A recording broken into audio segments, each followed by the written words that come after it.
She betrayed me, blindsided me, discarded me, used me. I never saw it coming.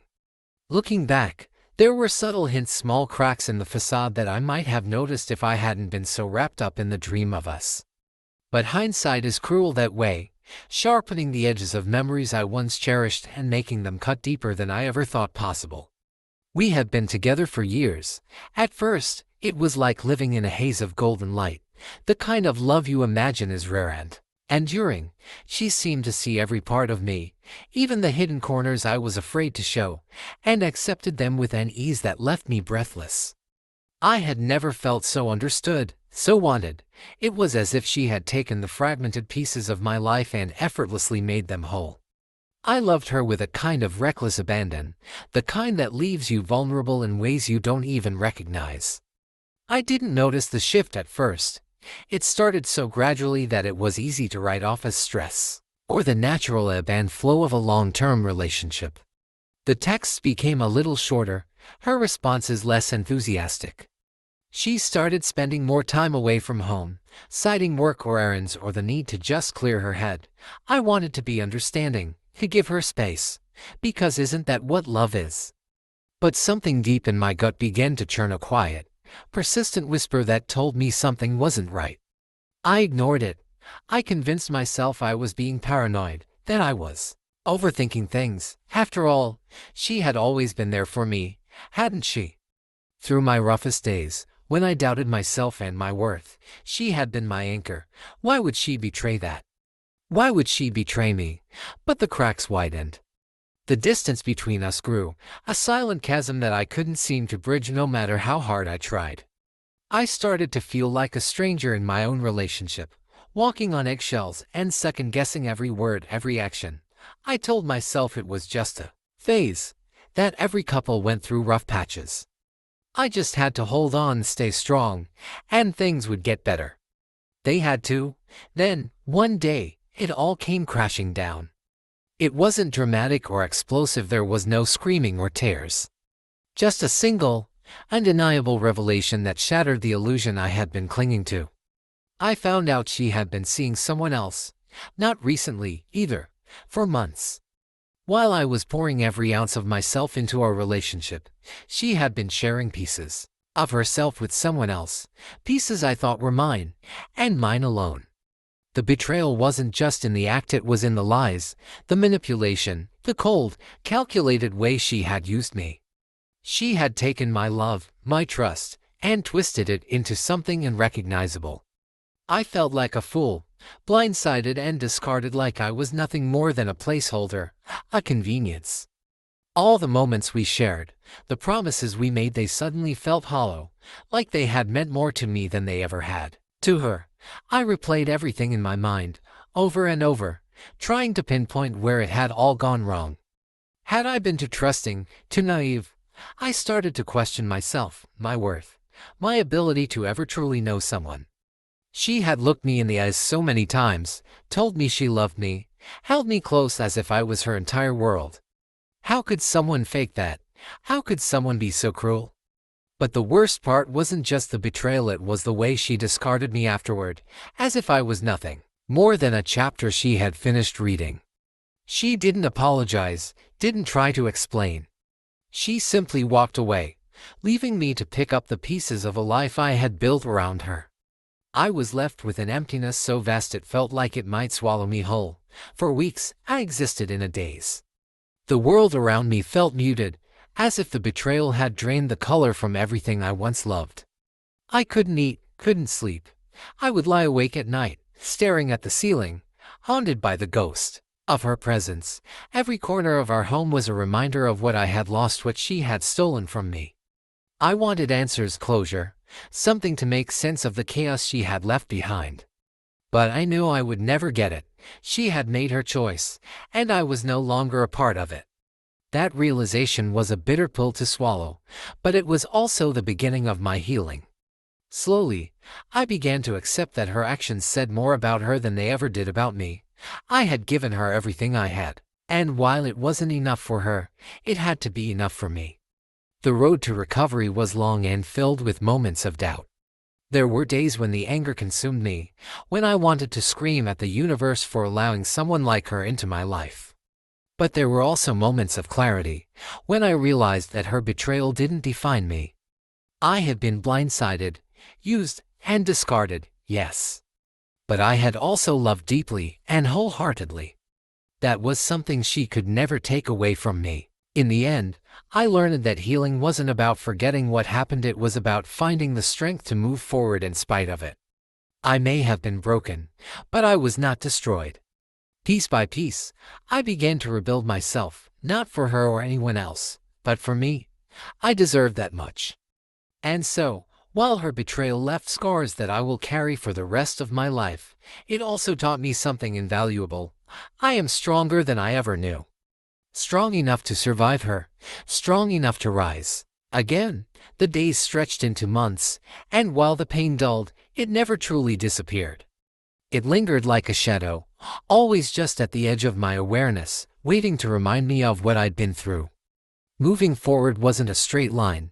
Some days, I felt like I was making progress, finding moments of joy in small, unexpected places. Other days, the weight of her betrayal crashed over me like a wave, pulling me under and leaving me gasping for air. I started therapy, something I had always resisted in the past. At first, it felt strange to talk about everything with a stranger, to lay bare the mess she had left behind. But with time, those sessions became a lifeline. My therapist helped me untangle the web of emotions that had kept me trapped: anger, sadness, confusion, and even guilt. I had spent so much time blaming myself for not seeing the signs, for not being enough to keep her faithful. But slowly, I began to understand that her choices were hers alone. They didn't diminish my worth or the love I had given. Friends and family tried to help in their own ways, but their words often fell flat. "You'll find someone better," they said, or "it's her loss." While their intentions were good, those platitudes only deepened my frustration. It wasn't about finding someone else or proving her wrong, it was about coming to terms with how deeply I had been hurt by someone I trusted. It was about learning how to trust myself again, to rebuild the confidence she had shattered. I avoided social media for a long time, afraid of what I might see. The thought of her moving on, living her life as if nothing had happened, felt unbearable. But curiosity, or maybe masochism, got the better of me one day. I scrolled through her profile, my heart pounding in my chest. She looked happy, carefree, as if the years we had spent together were nothing more than a distant memory. Seeing her like that felt like a fresh wound, but it also brought clarity. She had moved on, and, whether it was fair or not, I needed to do the same. So, I began to focus on myself in ways I never had before. I threw myself into work, picking up new projects and challenging myself in ways that reignited a sense of purpose. I started going to the gym, not out of vanity, but because I needed an outlet for the anger and sadness that still bubbled beneath the surface. Slowly, I started to feel stronger, not just physically, but emotionally. Every mile I ran, every weight I lifted, felt like a small victory over the darkness she had left behind.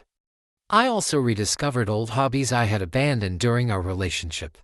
Painting, hiking, even just reading for hours on end. These were things that had always brought me joy, but in my efforts to make her happy, I had let them slip away.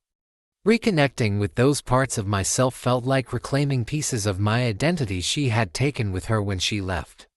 There was one moment, though, that marked a turning point. It was a quiet evening, and I was sitting on my balcony, watching the sun dip below the horizon. The air was cool, and for the first time in what felt like forever, I wasn't consumed by thoughts of her. I wasn't replaying old memories or imagining what I could have done differently. I was simply there, present in the moment, feeling the stillness and the peace it brought. It was a small thing, but it felt monumental, a glimpse of the person I was becoming, separate from her shadow. I won't lie and say that I've completely healed. There are still moments when her name comes up unexpectedly, or when I see something that reminds me of her, and the pain resurfaces. But those moments are fewer now, and they don't consume me like they once did. I've learned to let myself feel the hurt without letting it define me. What she did to me, betraying, using, and discarding me, was a reflection of who she was, not who I am. I've stopped searching for closure in her actions or her words, because I know now that closure isn't something she can give me. It's something I've had to create for myself, piece by piece, day by day. And as I sit here now, reflecting on everything I've been through, I realize that while she may have broken my heart, she didn't break me. I'm still here, still standing, still moving forward. Stronger, wiser, and more determined to live a life that is mine alone. And that, I think, is the greatest revenge I could ever have, not letting her betrayal define my story, but using it to write a new one that is filled with resilience, growth, and the quiet strength of a heart that refuses to stay broken. In the months that followed, I focused on creating a new version of myself, one unburdened by the weight of her betrayal. It wasn't about reinventing who I was, but about rediscovering the person I had lost somewhere along the way. The one who had dreams, passions, and a sense of self that didn't revolve around anyone else. I realized I didn't need someone else to complete me. I was already whole, even if I had forgotten it for a time. One day, while sorting through old belongings, I found a box of things we had shared, a scrapbook we had made together, little mementos from trips, and photos from happier days. At first, the sight of those things hit me like a wave, bringing with it the sting of memories I had tried to suppress. But as I sat there, holding those pieces of the past, I felt something shift. Those objects no longer had the power to hurt me. They were just things, snapshots of a life that no longer existed. I realized then that holding on to anger and bitterness was like carrying a heavy load on my back. It wasn't helping me heal, it was only keeping me tethered to the pain. So, one by one, I let them go. Some I donated, others I threw away. It wasn't an act of revenge or spite, it was an act of release, a quiet declaration that I was ready to move forward. I started saying yes to things I would have avoided before. Friends invited me to gatherings, and while I was hesitant at first, I pushed myself to go. At first, it felt awkward, like I didn't quite fit in. But slowly, I started to enjoy the company, the laughter, the lightness of simply being around people who cared about me without expecting anything in return. I realized how much I had isolated myself in the relationship, how much of my world had revolved around her. Now, I was reclaiming that world, step by step. As time passed, I began to see the betrayal in a different light. It didn't define me, but it had shaped me in ways I couldn't ignore. It taught me the importance of boundaries, of recognizing red flags, and, most importantly, of valuing myself enough to walk away from anything or anyone that didn't treat me with respect. It was a painful lesson, but one that left me stronger and more aware of what I truly deserved. There were still days when the memories crept in, uninvited. I'd remember the way she smiled, the sound of her laugh, or the way her hand felt in mine, and for a moment, I'd miss her, not the person she turned out to be, but the person I thought she was. But then I'd remind myself that what I was missing wasn't real. It was an illusion, a version of her that existed only in my mind. That realization, while painful, brought a sense of closure I had been searching for. I poured my energy into new experiences, traveling to places I had always wanted to see, learning new skills, and challenging myself in ways that reignited a spark thought I had lost. Each new achievement, no matter how small, felt like a victory, a step further from the shadow she had cast over my life. And then, one day, I looked at myself in the mirror and saw someone I was proud of. Not someone who had been betrayed or discarded, but someone who had risen above it.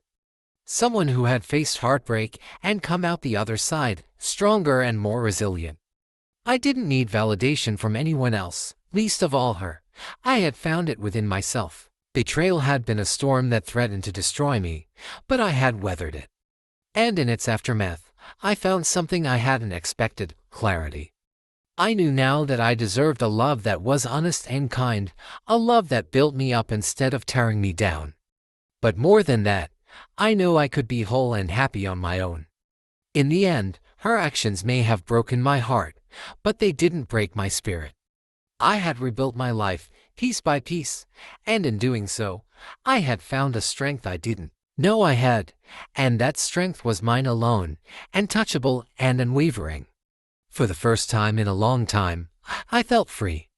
Months turned into a year, and the person I was before the betrayal became unrecognizable, not because I had lost myself, but because I had grown into someone new. The pieces of my past still lingered, like faint scars on a healed wound, but they no longer defined me. I had learned to live with the pain, not as an enemy, but as a reminder of how far I had come.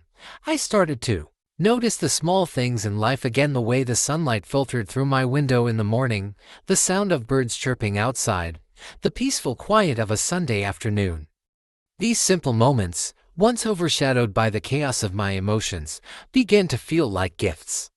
They reminded me that there was beauty in the world, even after the storm. I also started connecting with others in ways I hadn't before.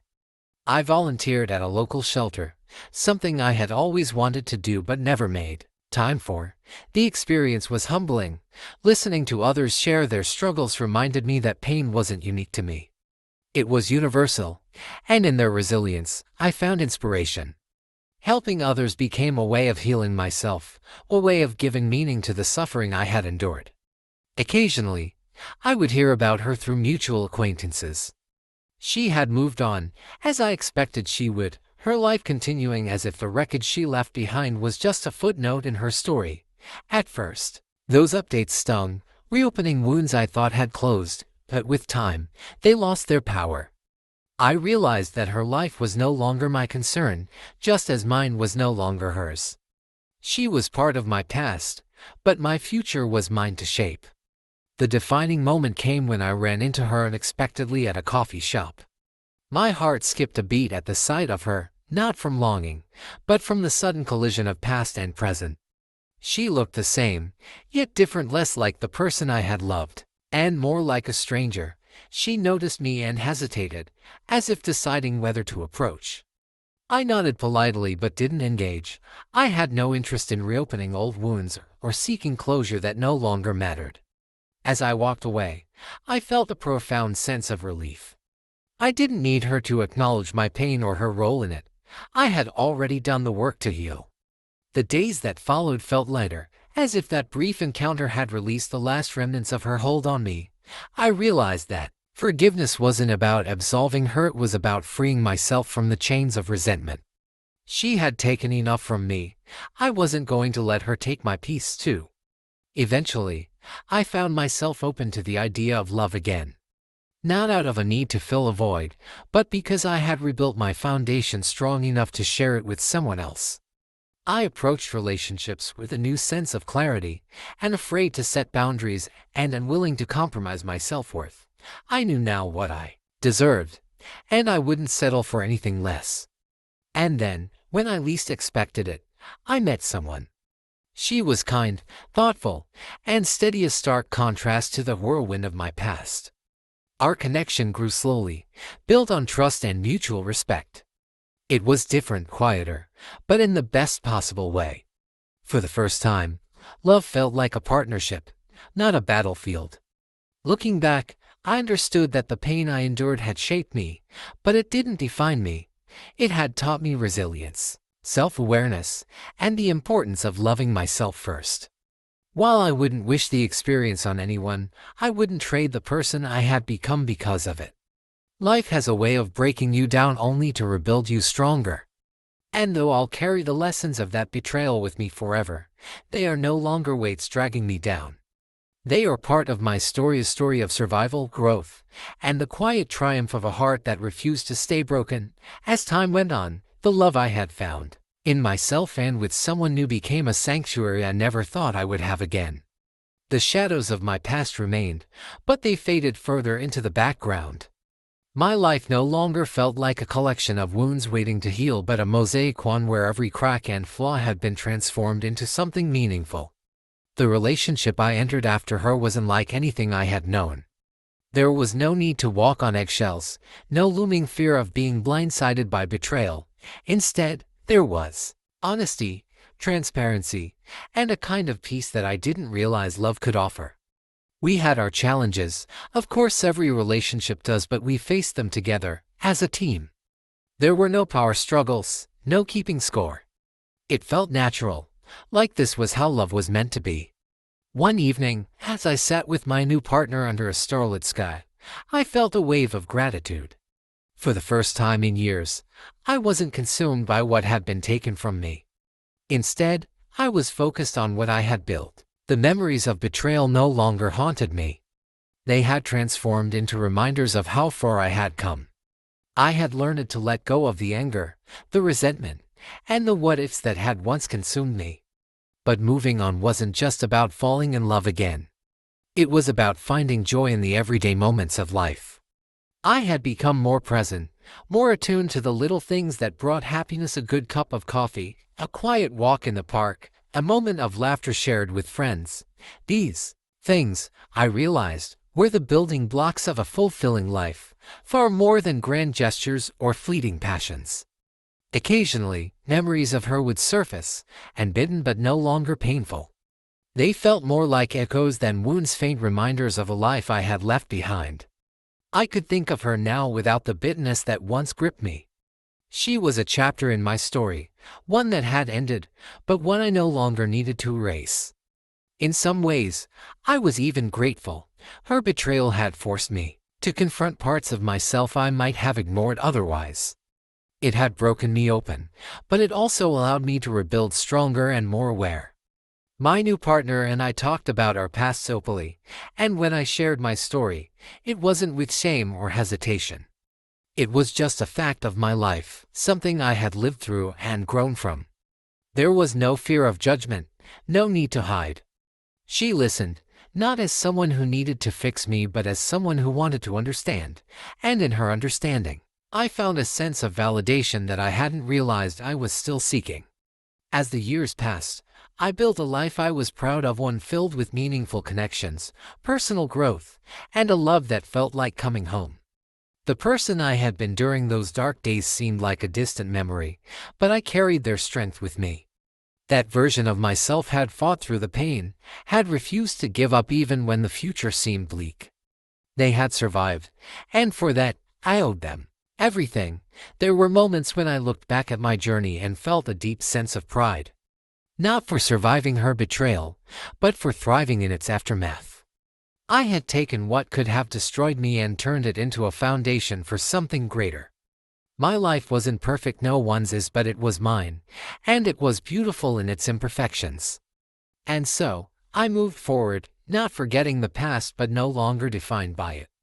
The betrayal that once seemed like the end of my world had become just a small part of a much larger story, a story of resilience, self-discovery, and the quiet triumph of choosing to love again, both others and myself.